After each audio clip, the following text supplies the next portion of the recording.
Welcome to Surya tutorials. तो students आज हम लोग जो है क्लास 10th की केमिस्ट्री के chapter carbon and it's compounds को पढ़ेंगे।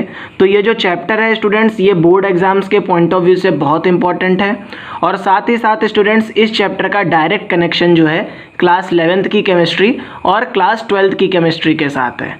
ठीक है, तो स्टूडेंट्स इस चैप्टर को हम लोग जो है सीबीएसई के न्यू सिलेबस के हिसाब से पढ़ेंगे जो इन्होंने 2021 के बोर्ड एग्जाम्स के हिसाब से रखा है। तो चलिए स्टार्ट करते हैं स्टूडेंट्स। तो हमारा फर्स्ट टॉपिक क्या है स्टूडेंट्स, दैट इज इंट्रोडक्शन। तो कार्बन की बात करें स्टूडेंट्स अगर हम लोग, तो कार्बन क्या है? कार्बन एक एलिमेंट है जिसको हम लोग जो है सी लेटर से डिनोट करते हैं। कार्बन का एटॉमिक नंबर स्टूडेंट 6 होता है और कार्बन क्या है? कार्बन एक नॉन मेटल है स्टूडेंट्स जो कि हमारी अर्थ क्रस्ट में प्रेजेंट है बहुत ही स्मॉल अमाउंट में, दैट इज 0.02 टू 0.03%। और जितने भी स्टूडेंट्स हमारे लिविंग ऑर्गेनिज्म होते हैं उनमें क्या पाया जाता है? उनमें कार्बन पाया जाता है। ठीक है, तो यहाँ से स्टूडेंट्स हम लोगों ने कार्बन के बेसिक चीज़ों के बारे में समझ लिया कि कार्बन क्या है। कार्बन एक एलिमेंट है, इसका एटॉमिक नंबर 6 होता है, ये एक नॉन मेटल है और ये सारे लिविंग ऑर्गेनिज्म में पाया जाता है। तो स्टूडेंट्स अब हम लोग जो है अपने नेक्स्ट टॉपिक की तरफ मूव करते हैं, that is electronic configuration of carbon. तो यहाँ पर हम लोग देखेंगे स्टूडेंट्स कि कार्बन में जो है इलेक्ट्रॉन्स का किस तरीके से डिस्ट्रीब्यूशन होता है।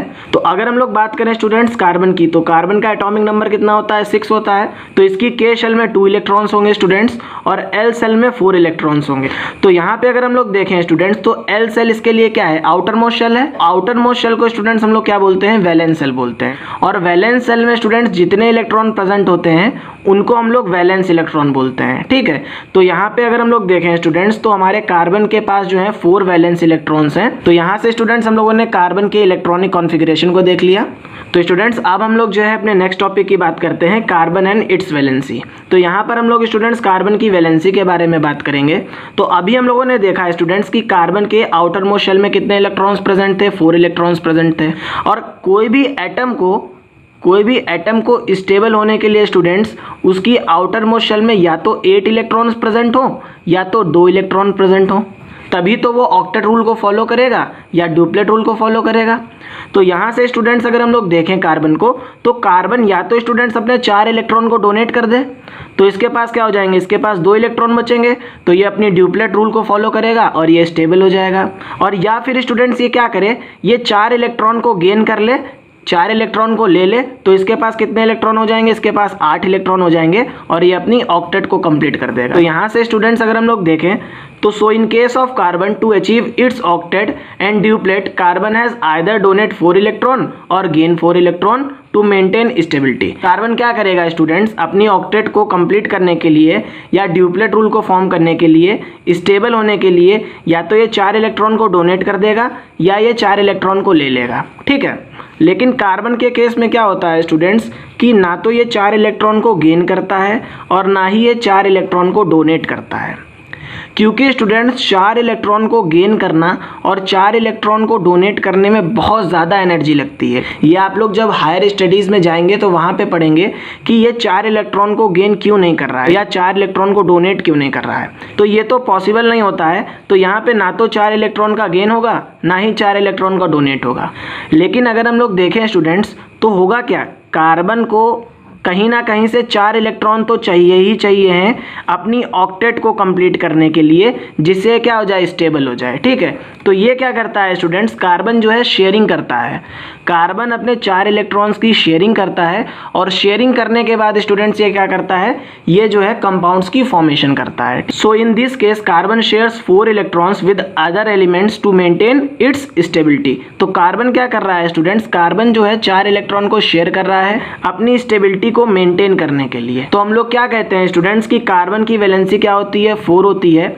और हम लोग ये भी कहते हैं स्टूडेंट्स कि कार्बन हमारा क्या है? कार्बन हमारा टेट्रावैलेंट है। ठीक है, टेट्रा मीन्स क्या होता है स्टूडेंट्स? टेट्रा मीन्स होता है 4 और वैलेंट मीन्स होता है स्टूडेंट्स वैलेंसी। ठीक है, तो हम लोग ये भी कह सकते हैं स्टूडेंट्स कि हमारा जो कार्बन है it is A tetravalent atom, क्योंकि इसकी वैलेंसी 4 होती है तो हम लोग इसको टेट्रावैलेंट भी बोलते हैं। तो यहाँ से स्टूडेंट्स हम लोगों ने कार्बन की वैलेंसी के बारे में बात कर ली।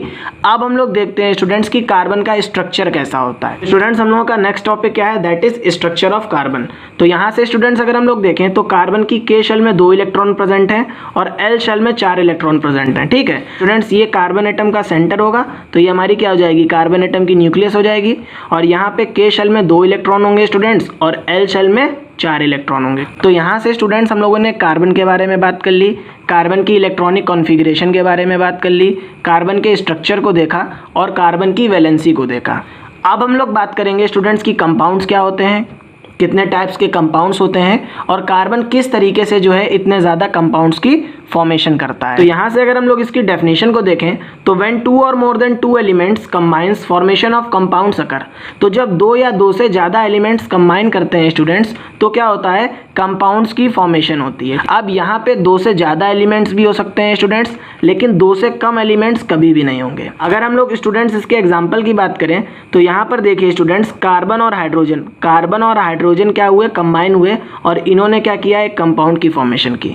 यहाँ पे कार्बन, हाइड्रोजन और ऑक्सीजन कंबाइन हुए स्टूडेंट्स और इन्होंने एक कंपाउंड की फॉर्मेशन की।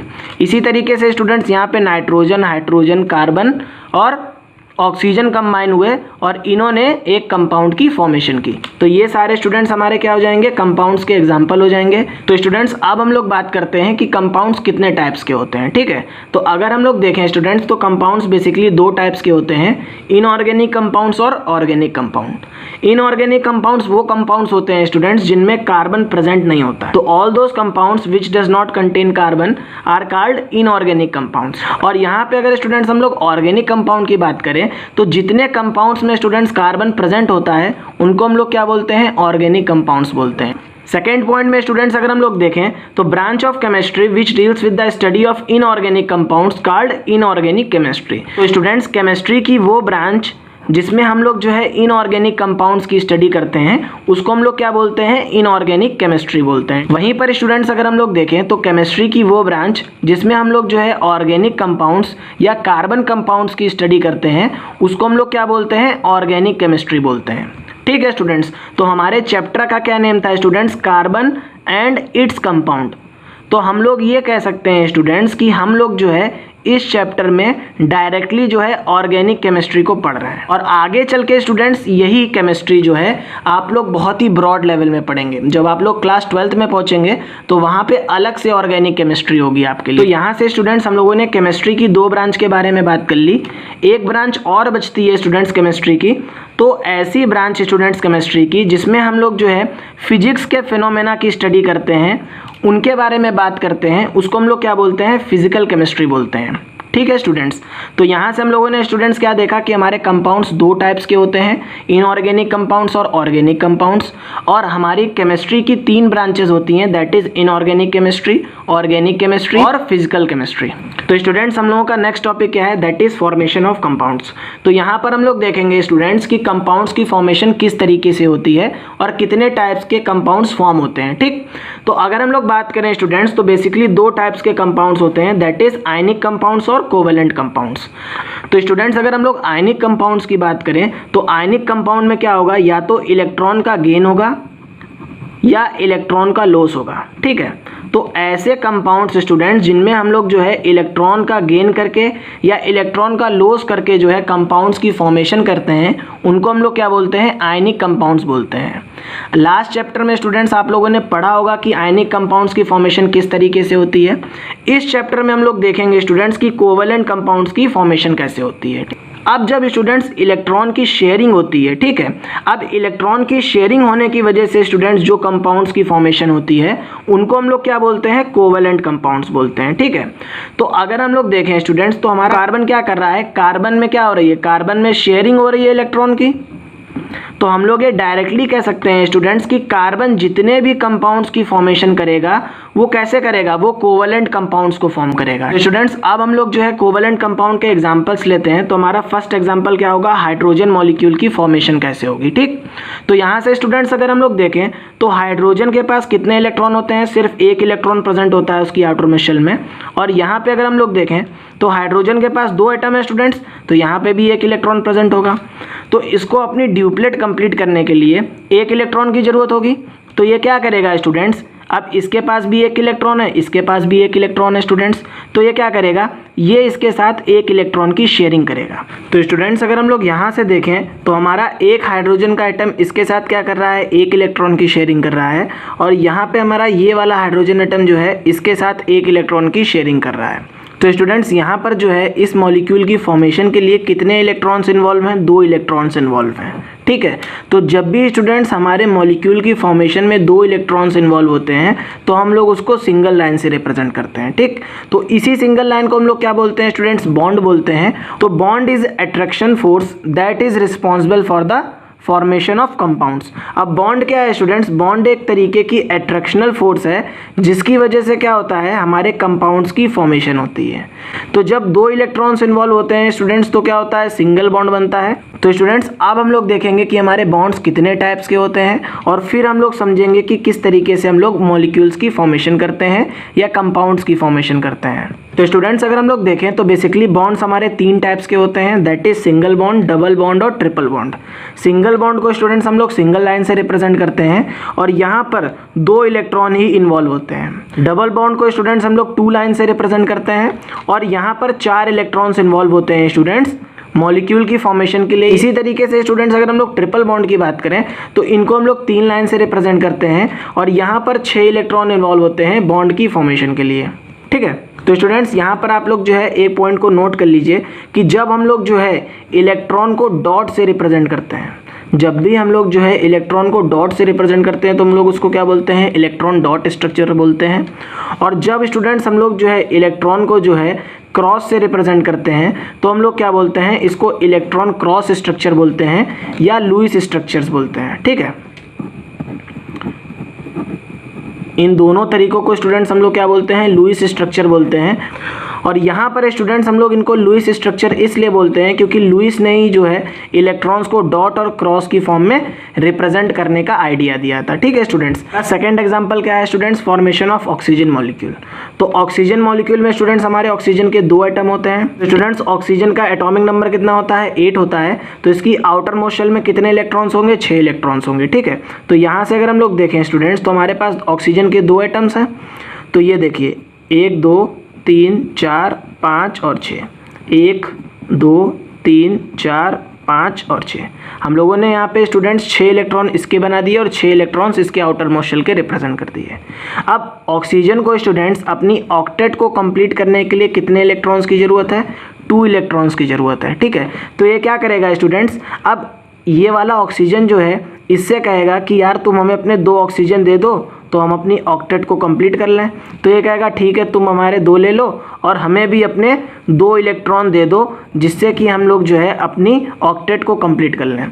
तो यहाँ पर देखिए स्टूडेंट्स, अब इस ऑक्सीजन के पास 8 इलेक्ट्रॉन हैं, 2 2 4 2 6 और 8। इसने अपनी ऑक्टेट कंप्लीट कर ली। इसी तरीके से स्टूडेंट्स इसको देखिए 2 2 4 2 6 और 2 8, इसने भी अपनी ऑक्टेट को कंप्लीट कर लिया। तो स्टूडेंट्स अगर हम लोग देखें तो बेसिकली यहाँ पर 4 इलेक्ट्रॉन्स इन्वॉल्व हुए मॉलिक्यूल की फॉर्मेशन के लिए। तो ये हमारा क्या हो जाएगा स्टूडेंट्स, ये डबल बॉन्ड को रिप्रेजेंट करेगा। तो हम लोग क्या कह सकते हैं स्टूडेंट्स कि ऑक्सीजन के बीच में क्या होता है, डबल बॉन्डिंग होती है। ठीक है, तो हम लोग इसको क्या कह सकते हैं, ये डबल बॉन्ड फॉर्म करता है। और इसी को स्टूडेंट्स हम लोग क्या बोल सकते हैं, ये डबल कोवैलेंट बॉन्ड फॉर्म करता है।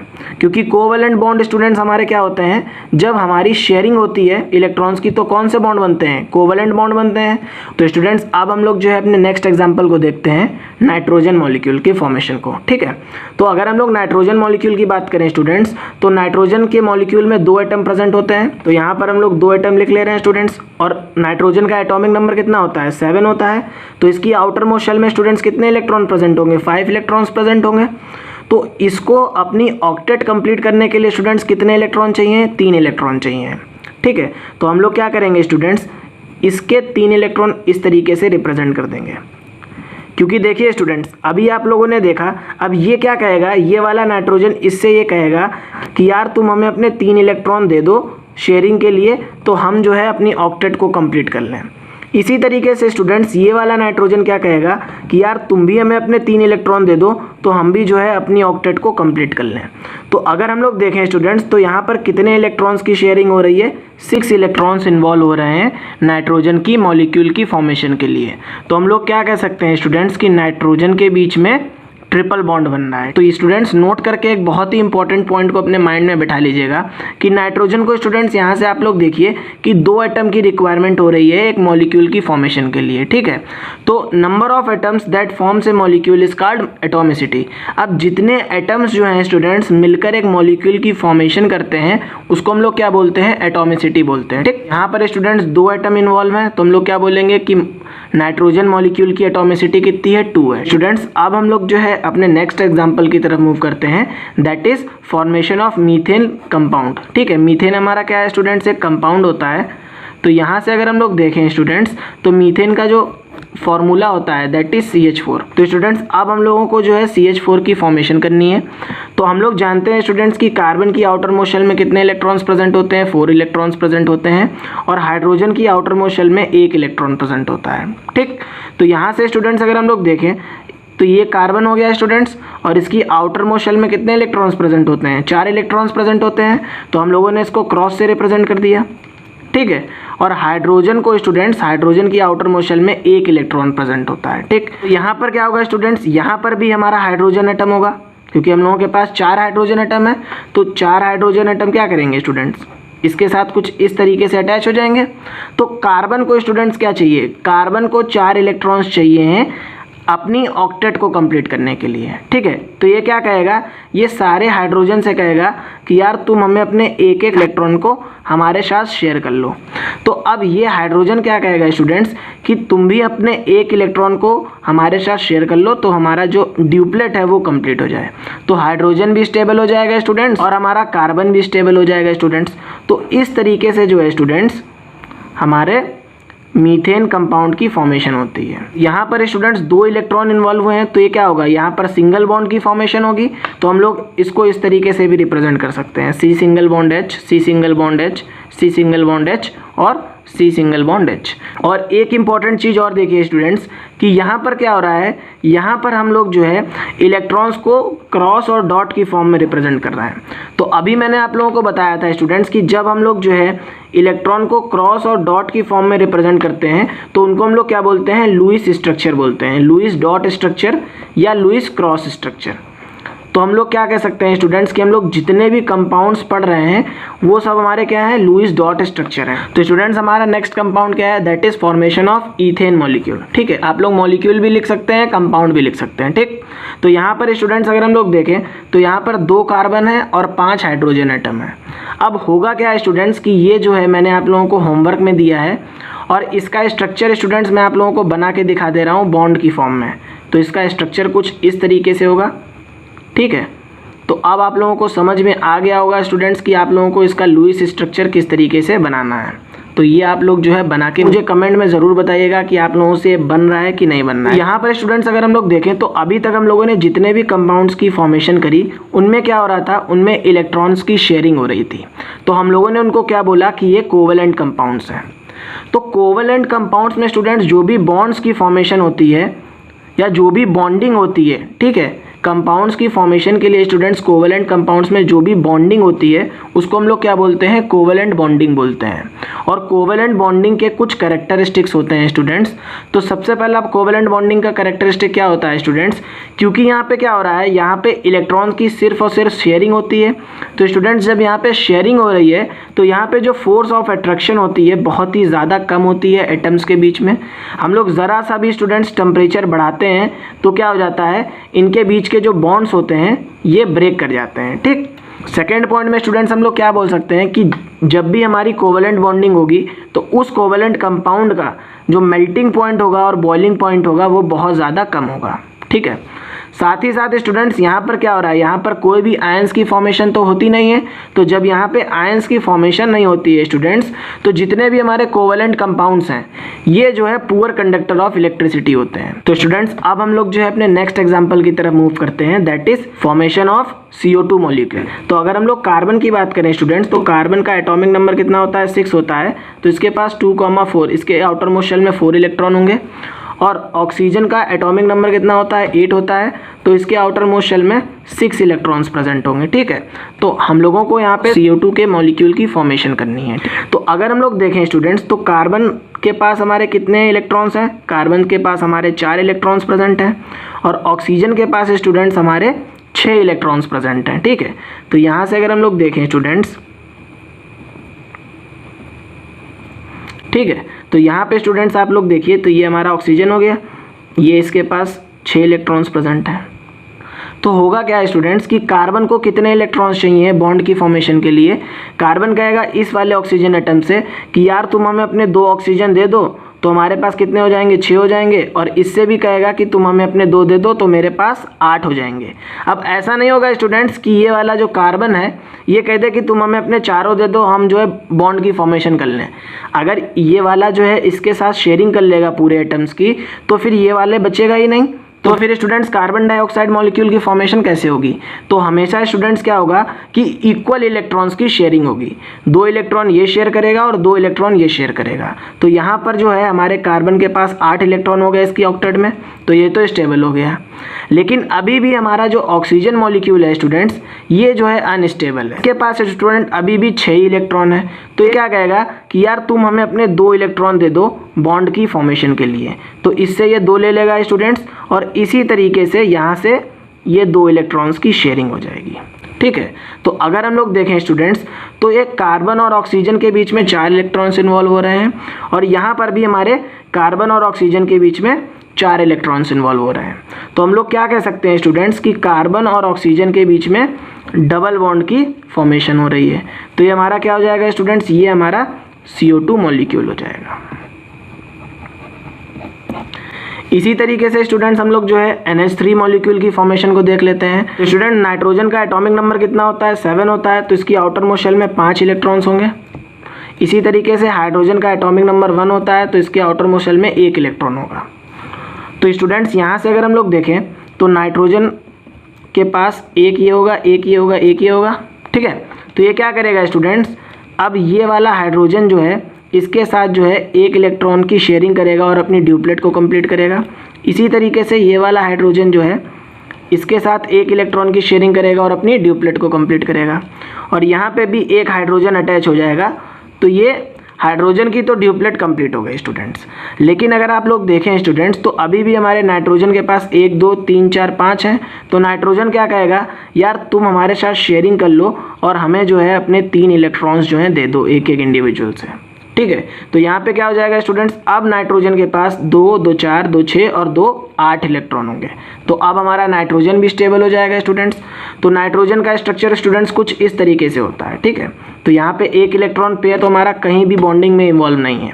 तो ये हमारा नाइट्रोजन का कुछ इस तरीके से स्ट्रक्चर हो जाता है, ठीक है। ये हमारा क्या हो जाएगा, NH3 का मॉलिक्यूल हो जाएगा। तो यहाँ से स्टूडेंट्स हम लोगों ने जो है सारे मॉलिक्यूल्स की फॉर्मेशन कर ली। जितने भी इम्पॉर्टेंट मॉलिक्यूल्स थे जो भी आपके बोर्ड एग्जाम्स में पूछे जा सकते हैं, हम लोगों ने सारे मॉलिक्यूल्स को एग्जाम्पल के तौर पे समझ लिया है। अगर कोई भी स्टूडेंट्स आप लोगों को मॉलिक्यूल फॉर्मेशन में दिक्कत आ रही हो, तो आप लोग कमेंट बॉक्स में मुझे बताइएगा, मैं इसके ऊपर एक सेपरेट लेक्चर बना दूंगा, ठीक है। तो स्टूडेंट्स हम लोगों का नेक्स्ट टॉपिक क्या है, that is allotropes of carbon.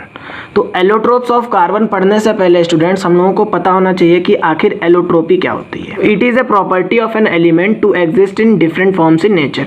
अब ये क्या होती है स्टूडेंट्स, ये एक एलिमेंट की प्रॉपर्टी होती है जिससे कि जो हमारा एलिमेंट है वो डिफरेंट फॉर्म्स में नेचर में एग्जिस्ट कर सके। तो स्टूडेंट्स अगर हम लोग यहाँ से इसके एग्जाम्पल को देखें, तो कार्बन क्या है, कार्बन स्टूडेंट्स हमारा एक एलिमेंट है और ये 3 डिफरेंट फॉर्म्स में प्रेजेंट होता है, that is diamond, graphite and fullerene.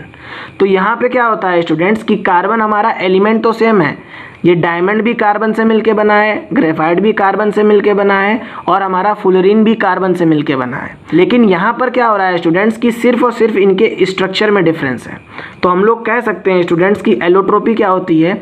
Allotropy जो होती है स्टूडेंट्स एक एलिमेंट की प्रॉपर्टी होती है जिसमें जो हमारा एलिमेंट है वो डिफरेंट डिफरेंट स्ट्रक्चर्स में नेचर में पाया जाता है। तो स्टूडेंट्स हम लोग जो है सिर्फ और सिर्फ कार्बन की बात करेंगे क्योंकि हमारा चैप्टर क्या है, कार्बन एंड इट्स कंपाउंड। तो हम लोग कार्बन के 3 एलोट्रोप्स के बारे में बात करेंगे, that is diamond, graphite and fullerene. हम लोग तीनों की प्रॉपर्टीज़ को देखेंगे और तीनों के स्ट्रक्चर के बारे में बात करेंगे।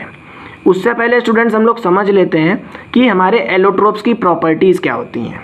तो अगर हम लोग बात करें एलोट्रोप्स की प्रॉपर्टीज़ के बारे में, तो जितने भी एलोट्रोप्स होते हैं स्टूडेंट्स उनकी केमिकल प्रॉपर्टीज़ क्या होती हैं, सेम होती है। सेकेंड पॉइंट में स्टूडेंट्स हम लोग क्या बोल सकते हैं कि इनकी जो फिजिकल प्रॉपर्टी है ये डिफरेंट होती है क्योंकि जो इनके स्ट्रक्चर होते हैं ये डिफरेंट होते हैं। अभी स्टूडेंट्स मैंने आप लोगों को बताया कि हमारे कार्बन के जितने भी एलोट्रोप्स होंगे इनके जो स्ट्रक्चर होंगे ये सभी के स्ट्रक्चर क्या होंगे, डिफरेंट होंगे। तो जब इनके स्ट्रक्चर डिफरेंट होंगे स्टूडेंट्स तो इनकी जो फिजिकल प्रॉपर्टी होगी वो भी डिफरेंट होगी, बट इनकी केमिकल प्रॉपर्टी सेम रहेगी क्योंकि यहाँ पे जो कंपाउंड की फॉर्मेशन हो रही है इसमें सिर्फ और सिर्फ कार्बन है, ठीक है। थर्ड पॉइंट में स्टूडेंट्स हम लोग क्या बोल सकते हैं कि pattern of bonding is always different from one another. तो यहाँ पे जो भी जितने भी हमारे एलोट्रोप्स होते हैं स्टूडेंट्स इनमें जो बॉन्डिंग का पैटर्न होता है वो हमेशा डिफरेंट होता है एक दूसरे से, कभी भी इनके बॉन्डिंग का जो पैटर्न है वो सेम नहीं होगा। तो स्टूडेंट्स अब हम लोग जो है कार्बन के फर्स्ट एलोट्रोप की बात करते हैं, दैट इज डायमंड। डायमंड का स्ट्रक्चर स्टूडेंट्स बोर्ड के एग्जाम्स के पॉइंट ऑफ व्यू से बहुत ज़रूरी है, हमेशा पूछा जाता है। या तो डायमंड का स्ट्रक्चर पूछ दिया जाएगा या ग्रेफाइट का स्ट्रक्चर पूछ दिया जाएगा, ठीक है। तो अगर हम लोग देखें स्टूडेंट्स तो डायमंड में क्या होता है कि जो एक कार्बन एटम होता है ये 4 डिफरेंट कार्बन एटम से अटैच होता है। यहाँ पे मैंने आप लोगों को यही बताया कि कार्बन का एक एटम जो है डिफरेंट 4 कार्बन एटम से अटैच होता है। तो ये क्या करते हैं स्टूडेंट्स, ये जो डायमंड है ये एक नेटवर्क स्ट्रक्चर को फॉर्म करता है, ठीक। तो यहाँ से हम लोग क्या कह सकते हैं स्टूडेंट्स कि 1 carbon is attach to 4 different carbon atoms. इनका जो स्ट्रक्चर होता है 3D स्ट्रक्चर होता है क्योंकि इनमें कोई भी लेयर्स प्रेजेंट नहीं होती हैं। यहाँ पे स्टूडेंट्स आप लोग देखिए कि हमारा ये क्या होगा, इस तरीके से हमारी ब्रांचिंग चलती चली आएगी। तो ये क्या हो रहा है, यहाँ पे कोई लेयर तो फॉर्म नहीं हो रही है स्टूडेंट्स, बट ये क्या हो रहे हैं, ये एक 3D स्ट्रक्चर को रिप्रेजेंट कर रहा है। तो हम लोग क्या कह सकते हैं स्टूडेंट्स कि हमारा जो डायमंड होता है ये एक 3D स्ट्रक्चर को रखता है और इनमें कोई भी लेयर प्रेजेंट नहीं होती है। थर्ड पॉइंट में स्टूडेंट्स हम लोग कह सकते हैं कि डायमंड क्या है, डायमंड एक हार्डेस्ट सब्सटेंस है because all of the 4 bonds are connected to other carbon atom. यहाँ पर स्टूडेंट्स अगर आप लोग देखें तो कार्बन की 4 वैलेंसी होती है, ठीक है। तो ये क्या करेगा, ये 4 बॉन्ड्स की फॉर्मेशन करेगा। अब चारों बॉन्ड्स में स्टूडेंट्स क्या होंगे, यहाँ पे कार्बन कनेक्टेड होंगे। तो बहुत सारे कार्बन जब स्टूडेंट्स एक साथ कनेक्टेड हो जाएंगे तो ये क्या हो जाएगा, ये बहुत ही ज़्यादा हार्ड और रिजिड हो जाता है, ठीक है स्टूडेंट्स। तो इसीलिए हम लोग क्या कहते हैं कि हमारा जो डायमंड होता है ये हार्डेस्ट सब्सटेंस होता है, ठीक। साथ ही साथ स्टूडेंट्स ये क्या होता है, बैड कंडक्टर ऑफ इलेक्ट्रिसिटी होता है क्योंकि यहाँ पर कोई भी फ्री इलेक्ट्रॉन्स प्रेजेंट नहीं होते हैं।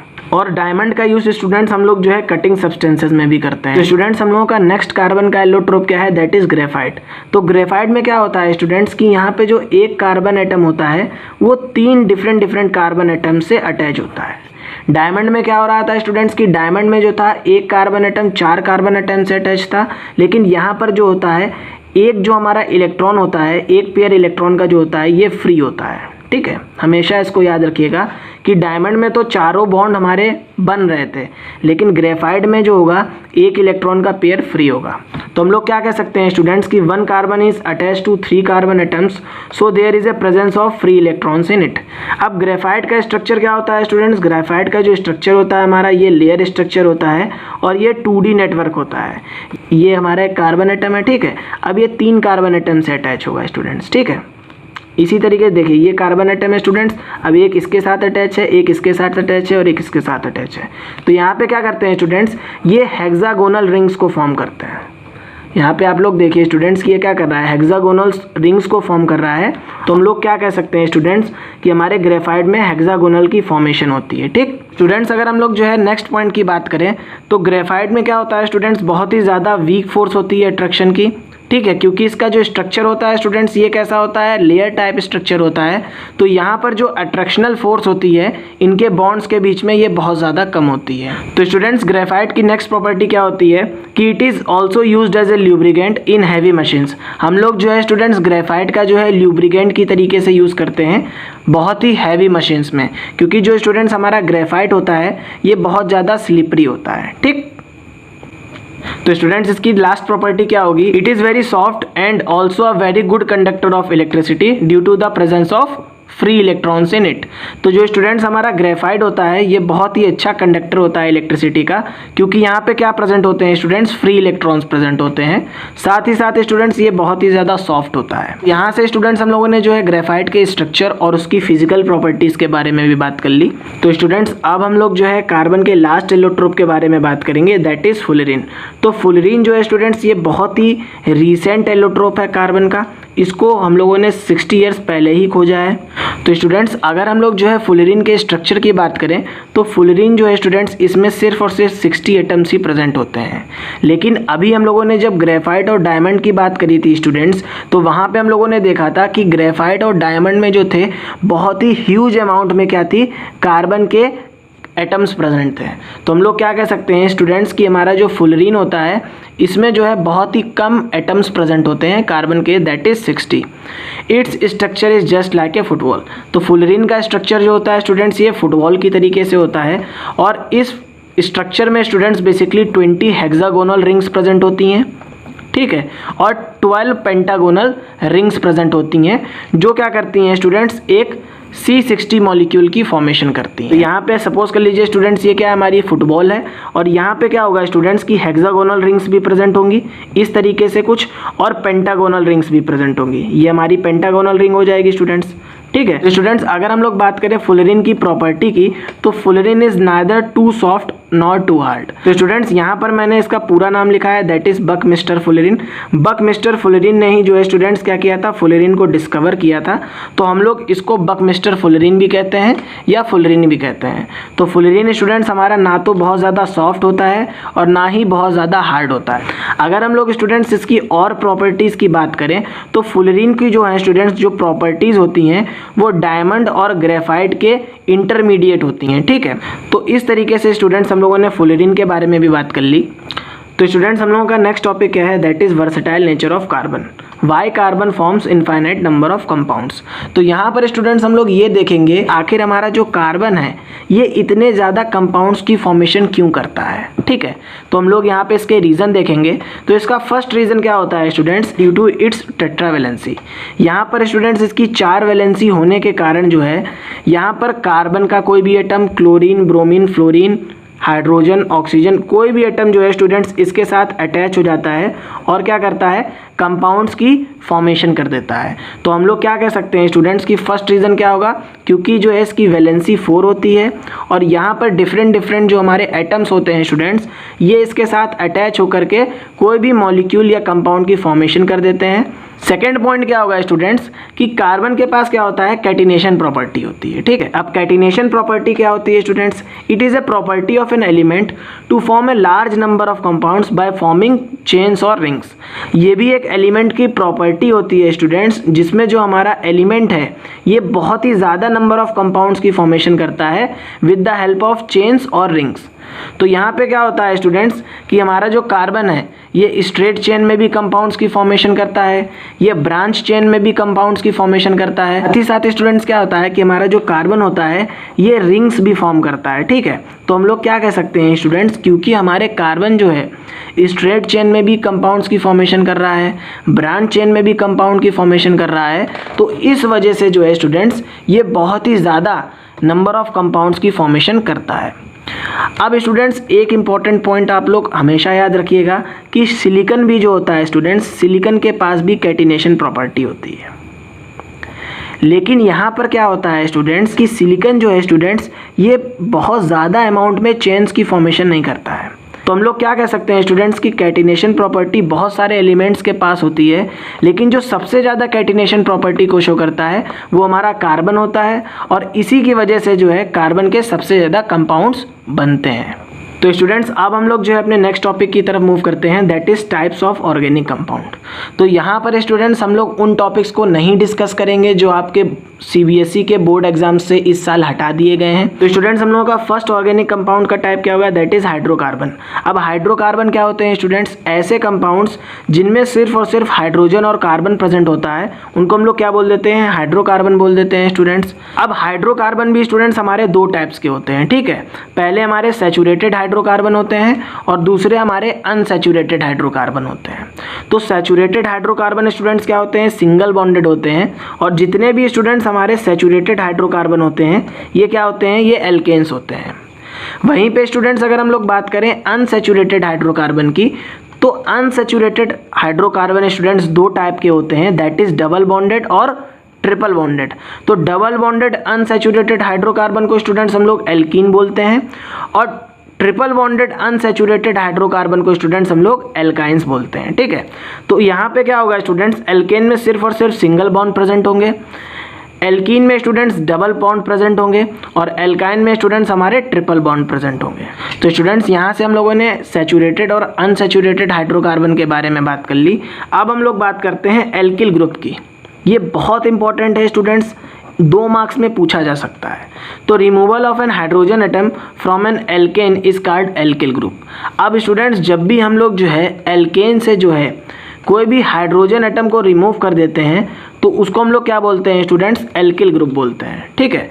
अगर आप लोग देखें स्टूडेंट्स तो ये हमारा क्या है, ये CH4 है, यहाँ पे क्या है, यहाँ पे सिर्फ और सिर्फ स्टूडेंट्स हमारे कार्बन और हाइड्रोजन जो है सिंगल बॉन्डेड है, तो हम लोग क्या बोल सकते हैं, इसको हम लोग बोल सकते हैं कि हमारा क्या है, एल्केन है। और यहाँ पर स्टूडेंट्स अगर हम लोग जो है एक हाइड्रोजन को रिलीज़ कर दें, इस हाइड्रोजन को अगर हम लोग हटा दें तो ये हमारा क्या हो जाएगा स्टूडेंट्स, ये हमारा एल्किल ग्रुप हो जाएगा, और इसका नेम क्या होता है, इसका नेम होता है मेथाइल ग्रुप। इसी तरीके से स्टूडेंट्स अगर हम लोग C2H6 की बात करें तो ये भी हमारा क्या है, ये भी हमारा एक एल्केन है, ठीक है। तो अगर हम लोग यहाँ से स्टूडेंट्स जो है एक हाइड्रोजन को हटा दें C2H5 तो ये हमारा क्या हो जाता है स्टूडेंट्स, ये हमारा एक एल्काइल ग्रुप हो जाता है, और इसका नाम क्या होता है स्टूडेंट्स, इसका नाम बेसिकली होता है हमारा एथाइल। ये क्या होता है, हमारा एथाइल ग्रुप होता है। तो इस तरीके से स्टूडेंट्स हम लोगों ने एल्किल ग्रुप्स के बारे में भी बात कर ली। तो यहाँ से स्टूडेंट्स हम लोगों ने क्या देखा कि हमारा जो कार्बन है ये बहुत ही ज़्यादा फ्रेंडली एटम है, ठीक है। It forms bonds with halogen, oxygen और नाइट्रोजन। अब कार्बन स्टूडेंट्स हमारा बहुत ही फ्रेंडली एटम होता है, जिसकी वजह से क्या करता है स्टूडेंट्स, ये हेलोजन के साथ भी बॉन्ड की फॉर्मेशन करता है, ये ऑक्सीजन के साथ भी बॉन्ड की फॉर्मेशन करता है, और ये नाइट्रोजन के साथ भी बॉन्ड्स की फॉर्मेशन करता है। तो यहाँ पर देखें स्टूडेंट्स, तो ये मेरा क्या है, ये मेरा एक हाइड्रोकार्बन है, ठीक है। ये मेरा क्या है, एक हाइड्रोकार्बन है, और यहाँ पर सिर्फ और सिर्फ स्टूडेंट्स क्या हैं, सिंगल बॉन्डेड प्रेजेंट है, तो हम लोग क्या कह सकते हैं, ये हमारा एल्केन है, ठीक।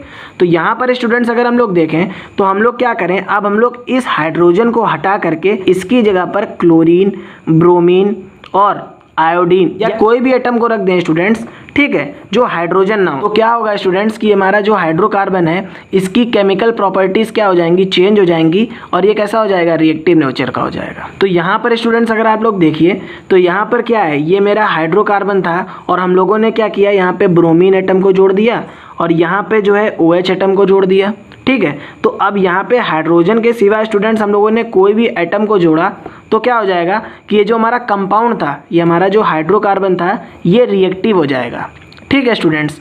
तो यहाँ से एक नए टर्म का इंट्रोडक्शन होता है, that is called the functional group. अब फंक्शनल ग्रुप क्या होते हैं स्टूडेंट्स, एन एटम और a group of atom which makes a carbon compounds reactive and decides its property called the functional group. तो यहाँ से स्टूडेंट्स अगर हम लोग बात करें तो ऐसा एटम स्टूडेंट्स या ग्रुप ऑफ एटम्स जो हमारे कार्बन कंपाउंड्स को रिएक्टिव बना दे और उसकी केमिकल प्रॉपर्टीज़ को डिसाइड करे, उसको हम लोग क्या बोलते हैं, फंक्शनल ग्रुप बोलते हैं, ठीक है। जैसे कि यहाँ पे स्टूडेंट्स आप लोग देखिए कि हमारा हाइड्रोकार्बन था, अब यहाँ पे ब्रोमीन जुड़ गया, तो ब्रोमीन क्या है स्टूडेंट्स, ये ब्रोमीन जो है हमारा एक हेटेरो एटम है, हाइड्रोजन से डिफरेंट है, तो उसको हम लोग क्या बोल देंगे, हेटेरो एटम बोल देंगे। तो अब इस ब्रोमीन की वजह से क्या होगा स्टूडेंट्स कि ये पूरे कार्बन कंपाउंड की केमिकल प्रॉपर्टीज डिसाइड हो जाएंगी, तो इस ब्रोमीन को स्टूडेंट्स हम लोग क्या बोलेंगे, फंक्शनल ग्रुप बोलेंगे। ठीक, तो यहाँ से स्टूडेंट्स हम लोग जो है अपने फर्स्ट फंक्शनल ग्रुप की बात करते हैं, दैट इज हैलोजन ग्रुप। तो हैलोजन ग्रुप में स्टूडेंट्स हमारे क्लोरीन, ब्रोमीन, आयोडीन और फ्लोरीन एटम्स प्रेजेंट होते हैं।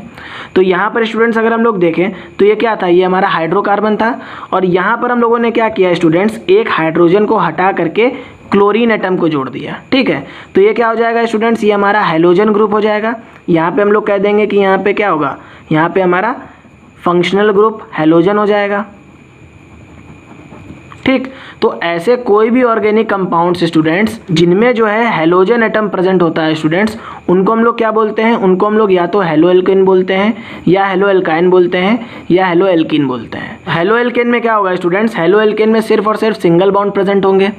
अगर हम लोग बात करें स्टूडेंट्स हेलो एल्काइन की, तो एल्काइन मैंने आप लोगों को बताया था स्टूडेंट्स, एल्काइन में क्या होता है, ट्रिपल बॉन्ड होता है। ठीक, तो यहाँ पे क्या हो जाएगा स्टूडेंट्स, ट्रिपल बॉन्ड आ जाएगा, और यहाँ पे क्या आ जाएगा स्टूडेंट्स, यहाँ पे हमारा एक हैलोजन एटम आ जाएगा, that is chlorine. Hello alkene में क्या होगा स्टूडेंट्स, ये हमारा डबल बॉन्ड तो प्रेजेंट होगा ही होगा, साथ ही स्टूडेंट्स यहाँ पे हेलो का मतलब क्या होगा कि हमारा क्लोरीन प्रेजेंट हो सकता है, ब्रोमीन प्रेजेंट हो सकता है, आयोडीन प्रेजेंट हो सकता है, या फ्लोरीन प्रेजेंट हो सकता है।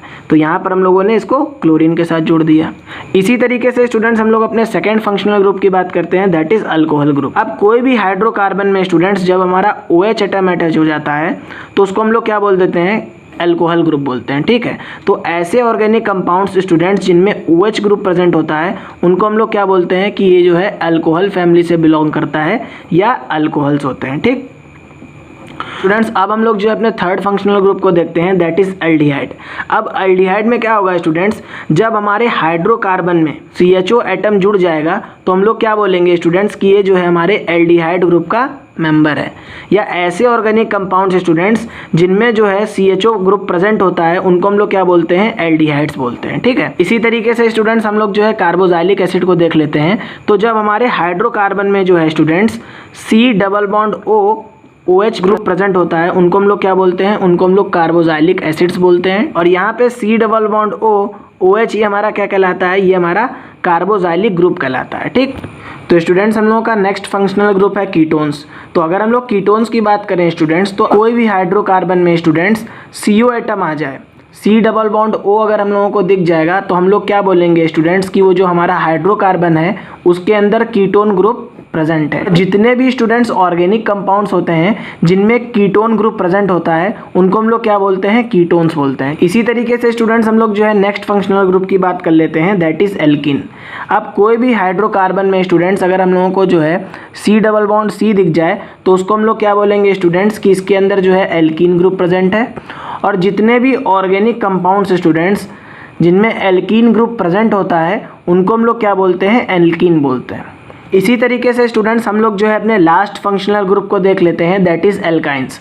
अब कोई भी हाइड्रोकार्बन में स्टूडेंट्स अगर हम लोगों को जो है C ट्रिपल बॉन्ड C मिल जाएगा तो हम लोग क्या बोलेंगे स्टूडेंट्स कि इसके अंदर जो है एल्काइन ग्रुप प्रेजेंट है। और जो भी हमारे ऑर्गेनिक कंपाउंड्स होंगे स्टूडेंट्स जिनमें एल्काइन ग्रुप प्रेजेंट होगा या एल्काइन फंक्शनल ग्रुप प्रेजेंट होगा उनको हम लोग क्या बोलते हैं स्टूडेंट्स, एल्काइंस बोलते हैं। इस तरीके से स्टूडेंट्स हम लोगों ने फंक्शनल ग्रुप के बारे में बात कर ली। तो स्टूडेंट्स अब हम लोग जो है अपने नेक्स्ट टॉपिक की तरफ मूव करते हैं, दैट इज होमोलोगस सीरीज। तो CBSE ने स्टूडेंट्स IUPAC हटा दी है तो हम लोग IUPAC को नहीं पढ़ेंगे। हम लोग जो है अपने नेक्स्ट टॉपिक की तरफ मूव करते हैं, डेट इज होमोलोगस सीरीज। अब होमोलोगस सीरीज क्या होती है students, it is a group of organic compounds having similar structure and similar chemical properties in which successive group is differ by CH2 group. अब homologous series क्या होती है students, basically एक series होती है जिसमें जो है students group of organic compounds present होते हैं जिनका स्ट्रक्चर जो है स्टूडेंट्स सिमिलर होता है और उनकी केमिकल प्रॉपर्टीज़ भी सिमिलर होती हैं। ठीक है, लेकिन होता क्या है स्टूडेंट्स, यहाँ पे जो हमारे ऑर्गेनिक कंपाउंड्स होते हैं उनमें जो है CH2 ग्रुप का डिफरेंस आ जाता है। इसको आप लोग जो है एक एग्जाम्पल के तौर पर समझिए। जैसे कि स्टूडेंट्स यहाँ पर आप लोग देखिए कि ये CH4 क्या है, मेरा एक एल्केन है। ठीक, अब CH4 में स्टूडेंट्स अगर हम लोग CH2 को जोड़ देंगे तो ये हमारा क्या हो जाएगा, C2H6 हो जाएगा। तो हम लोग क्या बोल सकते हैं स्टूडेंट्स कि हमारा जो CH4 है इसका होमोलॉग क्या है, C2H6। ठीक है। इसी तरीके से स्टूडेंट्स हम लोग C2H6 में जो है CH2 को जोड़ देंगे तो हम लोगों को स्टूडेंट्स C3H8 मिल जाएगा। इसी तरीके से स्टूडेंट्स हम लोग जो है C3H8 में CH2 को जोड़ देंगे तो हम लोगों को क्या मिल जाएगा, C4H10। तो ये स्टूडेंट्स हम लोगों को CH4, C2H6, CH3H8 और C4H10 हमारा क्या हो जाएगा, ये हमारी होमोलोगस सीरीज हो जाएगी और ये एल्केन की होमोलोगस सीरीज होगी। ठीक है। इसी तरीके से स्टूडेंट्स आप लोग एल्कीन की होमोलोगस सीरीज को भी बना सकते हैं, एल्काइन की होमोलोगस सीरीज को भी बना सकते हैं। लेकिन स्टूडेंट्स हमेशा एक बात को याद रखिएगा कि होमोलोगस सीरीज की फॉर्मेशन तभी होगी स्टूडेंट्स जब उसमें जो है CH2 ग्रुप का डिफरेंस होगा। जैसे स्टूडेंट्स यहाँ पर आप लोग देखिए कि हर एक ऑर्गेनिक कंपाउंड में जो है CH2 ग्रुप का डिफरेंस है, तो ये हमारी क्या फॉर्म कर रही है, हमारी होमोलोगस सीरीज को फॉर्म कर रही है। अब हम लोग जो है स्टूडेंट्स कैरेक्टरिस्टिक्स देख लेते हैं होमोलोगस सीरीज की। तो स्टूडेंट्स इसका फर्स्ट पॉइंट क्या बोल रहा है कि यहाँ पे जो 2 एडजेसेंट कंपाउंड होंगे ये जो है एक कार्बन एटम और 2 हाइड्रोजन एटम से डिफर होंगे, जैसा कि हम लोगों ने अभी पढ़ा कि यहाँ पे CH2 ग्रुप का डिफरेंस होगा। ठीक। सेकेंड प्रॉपर्टी क्या होगी स्टूडेंट्स कि इनकी जो केमिकल प्रॉपर्टीज है ये तो सेम ही होगी, लेकिन जो इनकी फिजिकल प्रॉपर्टी है इसमें चेंजमेंट आ जाएगा स्टूडेंट्स, क्योंकि यहाँ पे क्या हो रहा है, यहाँ पे हर एक कंपाउंड में जो है CH2 ग्रुप का एडिशन हो जाएगा। ठीक है स्टूडेंट्स। थर्ड प्रॉपर्टी में स्टूडेंट्स हम लोग क्या बोल सकते हैं कि यहाँ पे जितने भी हमारे होमोलोगस सीरीज के ऑर्गेनिक कंपाउंड्स होंगे उनमें जो है स्टूडेंट्स उनके मॉलिक्यूलर मास में 14 एटॉमिक यूनिट का डिफरेंस होता है। तो स्टूडेंट्स इस तरीके से हम लोगों ने जो है होमोलोगस सीरीज के कैरेक्टरिस्टिक्स को देख लिया। ये 2 मार्क्स में हमेशा पूछा जाता है स्टूडेंट्स, और मे बी इस बार ये और अच्छे से पूछा जाए क्योंकि स्टूडेंट्स बहुत सारे टॉपिक्स जो हैं इस चैप्टर से हटा दिए गए। तो स्टूडेंट्स हम लोगों का नेक्स्ट टॉपिक क्या है, that is reaction of ethanol and ethanoic acid. तो यहाँ पर स्टूडेंट्स हम लोग जो है इथेनॉल की रिएक्शंस देखेंगे और इथेनॉइक एसिड्स की रिएक्शन देखेंगे। आप लोगों के सिलेबस में स्टूडेंट्स जो है CBSE के 2000 पैटर्न में वहाँ पर इन्होंने इथेनॉल और इथेनॉइक एसिड की प्रॉपर्टीज़ और यूजेस को हटाया है, इसीलिए हम लोग जो है स्टूडेंट्स इसके रिएक्शन को पढ़ेंगे और ये हम लोगों का लास्ट टॉपिक होगा। ठीक है। तो अगर हम लोग देखें स्टूडेंट्स तो हमारा इथेनॉल क्या होता है, इथेनॉल हमारा होता है CH3 CH2OH और इथेनॉइक एसिड स्टूडेंट्स हमारा क्या होता है CH3 COOH। ठीक है। यहाँ पर स्टूडेंट्स हम लोग इसको किस फॉर्म में रिप्रेजेंट कर सकते हैं, CH3 C double bond OH। ठीक। तो ये हमारा क्या हो जाएगा स्टूडेंट्स, इथेनॉइक एसिड हो जाएगा और ये हमारा इथेनॉल हो जाएगा। तो सबसे पहले स्टूडेंट्स हम लोग जो है इथेनॉल की रिएक्शंस को देखते हैं और फिर हम लोग जो है इथेनॉइक एसिड की रिएक्शंस को देखेंगे। तो स्टूडेंट्स जब हम लोग जो है सोडियम के साथ जो है इथेनॉल की रिएक्शन कराते हैं स्टूडेंट्स, तो यहाँ पे क्या होता है कि हमारा OH के बीच में जो है स्टूडेंट्स यहाँ से हमारा हाइड्रोजन का बॉन्ड ब्रेक होता है और ये क्या फॉर्म करता है स्टूडेंट्स, ये फॉर्म करता है CH3 CH2ONA। ठीक है। इसको हम लोग बोलते हैं सोडियम एथॉक्साइड। ठीक है स्टूडेंट्स। और यहाँ पे हमारी हाइड्रोजन गैस क्या हो जाती है, रिलीज हो जाती है। स्टूडेंट्स जब हम लोग जो है इथेनॉल की रिएक्शन सल्फ्यूरिक एसिड के साथ कराते हैं तो स्टूडेंट्स ये क्या फॉर्म करता है, ये जो है एथीन को फॉर्म करता है और water as a by product हमारा रिलीज हो जाता है। हमेशा स्टूडेंट्स याद रखिएगा कि हमारा जो सल्फ्यूरिक एसिड होता है, सल्फ्यूरिक एसिड जो है स्टूडेंट्स ये क्या करता है, ये डिहाइड्रेटिंग एजेंट की तरीके से काम करता है और क्या करता है, वाटर को रिमूव कर देता है। तो आप लोगों से क्वेश्चन पूछा जा सकता है स्टूडेंट्स कि जो सल्फ्यूरिक एसिड है ये कौन सा एजेंट है, पूछ देंगे which type of agent sulphuric acid is. ठीक है स्टूडेंट्स। तो ये क्वेश्चन यहाँ से पूछा जा सकता है, तो आप लोग हमेशा लिखेंगे कि ये हमारा एक डिहाइड्रेटिंग एजेंट है। ठीक। तो स्टूडेंट्स हम लोगों का नेक्स्ट टॉपिक क्या है, that is reactions with ethanoic acid. तो यहाँ पर क्या होगा स्टूडेंट्स, हम लोग जो है इथेनॉइक एसिड की रिएक्शन जो है इथेनॉल के साथ कराएंगे। तो अगर हम लोग देखें स्टूडेंट्स तो इथेनॉइक एसिड जब हमारा इथेनॉल के साथ रिएक्ट करता है स्टूडेंट्स, तो ये क्या करता है, वाटर को as a by product release कर देता है। ठीक है। तो यहाँ से अगर आप लोग देखें स्टूडेंट्स तो ये क्या फॉर्म करेगा, यहाँ से ये OH और यहाँ से ये H, यहाँ से OH और H जब रिलीज हो जाएगा स्टूडेंट्स तो हमारा वाटर डिलीट हो जाएगा। तो हमारा कंपाउंड क्या बचेगा students, that is CH3 C double bond OCH2 CH3। तो यहाँ पे हम लोगों का क्या बन जाता है students, that is CH3 C double bond OCH2 CH3। इसको हम लोग क्या बोलते हैं स्टूडेंट्स, इसको हम लोग ईस्टर्स बोलते हैं। और ईस्टर्स हमारे क्या होते हैं स्टूडेंट्स, ईस्टर्स हमारे जो हैं फ्रूटी स्मेल को रखते हैं। ठीक। तो इस टाइप की रिएक्शन को स्टूडेंट्स हम लोग एक और नाम से जानते हैं, that is called the saponification. ठीक। और इस रिएक्शन का ही यूज़ करके स्टूडेंट्स हम लोग क्या करते हैं, सोप की प्रिपरेशन भी करते हैं। ये जो रिएक्शन है स्टूडेंट्स ये बहुत ही ज़्यादा इंपॉर्टेंट है, इसको आप लोग पढ़ लीजिएगा, समझ लीजिएगा स्टूडेंट्स कि यहाँ पे क्या होगा, यहाँ पे हमारा OH ग्रुप और यहाँ पे हमारा H, ये क्या हो जाएगा, ये रिलीज़ हो जाएगा। तो यहाँ पे क्या फॉर्म करेगा, ईस्टर की फॉर्मेशन करेगा। सेकेंड पॉइंट में स्टूडेंट्स हम लोग देखते हैं कि जब हमारा इथेनॉइक एसिड जो है बेस के साथ रिएक्ट करता है, ठीक है। तो यहाँ से अगर हम लोग देखें स्टूडेंट्स तो NaOH हमारा क्या है, NaOH हमारा बेस है। तो यहाँ पे क्या होगा स्टूडेंट्स, जब हमारा इथेनॉइक एसिड जो है बेस के साथ रिएक्ट करेगा स्टूडेंट्स, तो यहाँ पे water as a by product release हो जाएगा और यहाँ पे हम लोगों को क्या मिल जाएगा स्टूडेंट्स, यहाँ पे हम लोगों को सॉल्ट मिल जाएगा, ठीक है। क्योंकि यहाँ पे क्या हो रहा है, जब हमारा एसिड जो है स्टूडेंट्स बेस के साथ रिएक्ट करता है तो ये क्या फॉर्म करता है, सॉल्ट को फॉर्म करता है और यहाँ पे हमारा क्या होता है, वाटर रिलीज हो जाता है स्टूडेंट्स, ठीक है। तो इस रिएक्शन को हम लोग न्यूट्रलाइजेशन रिएक्शन भी बोलते हैं। ये आप लोगों ने सेकंड चैप्टर में भी पढ़ा होगा स्टूडेंट्स की न्यूट्रलाइजेशन रिएक्शन क्या होती है। इसी तरीके से स्टूडेंट्स हम लोग एक और एग्जांपल ले लेते हैं। सपोज करिए स्टूडेंट्स ये हमारा क्या है, इथेनॉइक एसिड है और ये हमारा क्या है, हमारा बेस है KOH, पोटेशियम हाइड्रोक्साइड। तो यहाँ पे क्या होगा स्टूडेंट्स, बेसिकली यहाँ से ये OH बॉन्ड ब्रेक होगा और यहाँ से H बॉन्ड ब्रेक होगा, ठीक। तो ये क्या कर देंगे स्टूडेंट्स, ये फॉर्म कर देंगे CH3 C double bond OK, ठीक। तो ये हमारा क्या हो जाएगा स्टूडेंट्स, ये हमारा सॉल्ट हो जाएगा और यहाँ पे water as a by product release हो जाएगा। यहाँ से हाइड्रोजन रिलीज होगा और यहाँ पे OH रिलीज होगा स्टूडेंट्स। तो हमारा वाटर क्या हो जाएगा, as a by product release हो जाएगा। तो इस रिएक्शन को स्टूडेंट्स हम लोग क्या बोलते हैं, न्यूट्रलाइजेशन रिएक्शन बोलते हैं। तो स्टूडेंट्स अब हम लोग जो है लास्ट रिएक्शन को देखेंगे कि जब हमारा इथेनॉइक एसिड जो है कार्बोनेट के साथ रिएक्शन करेगा और हाइड्रोजन कार्बोनेट के साथ रिएक्शन करेगा, ठीक है। तो यहाँ पर अगर हम लोग देखें तो स्टूडेंट्स ये हमारा इथेनॉइक एसिड है और ये हमारा क्या है, सोडियम कार्बोनेट है, ठीक है। तो जब हमारा एसिड जो है स्टूडेंट्स कार्बोनेट के साथ रिएक्ट करता है तो ये क्या फॉर्म करता है, ये सॉल्ट को फॉर्म करता है। ये आप लोगों ने सेकेंड चैप्टर में ही पढ़ा होगा स्टूडेंट्स कि जब भी हमारा जो है एसिड जो है ये कार्बोनेट के साथ रिएक्ट करता है तो ये क्या फॉर्म करता है, सॉल्ट को फॉर्म करता है। तो यहाँ पे क्या हो जाएगा, CH3 C double bond ONA, ठीक। इसी तरीके से स्टूडेंट्स हम लोग देखें तो जब हमारा इथेनॉइक एसिड जो है सोडियम हाइड्रोजन कार्बोनेट के साथ रिएक्ट करेगा तो यहाँ पे भी क्या होगा स्टूडेंट्स, यहाँ पे भी हमारा सॉल्ट की फॉर्मेशन होगी और वाटर और carbon dioxide gas as a by product यहाँ पे क्या हो जाता है स्टूडेंट्स, रिलीज हो जाता है। इस तरीके से स्टूडेंट्स हम लोगों ने जो है इथेनॉल और इथेनॉइक एसिड्स की सारी रिएक्शंस को कवर कर लिया और CBSE के हिसाब से जो भी इन्होंने 2021 के बोर्ड एग्ज़ाम्स का पैटर्न रखा था हम लोगों ने हर एक टॉपिक को अच्छे से डिस्कस कर लिया। तो अगर आप लोगों को स्टूडेंट्स मेरा ये वीडियो अच्छा लगा हो तो प्लीज़ चैनल को सब्सक्राइब करिएगा, वीडियो को शेयर करिएगा और कमेंट करिएगा।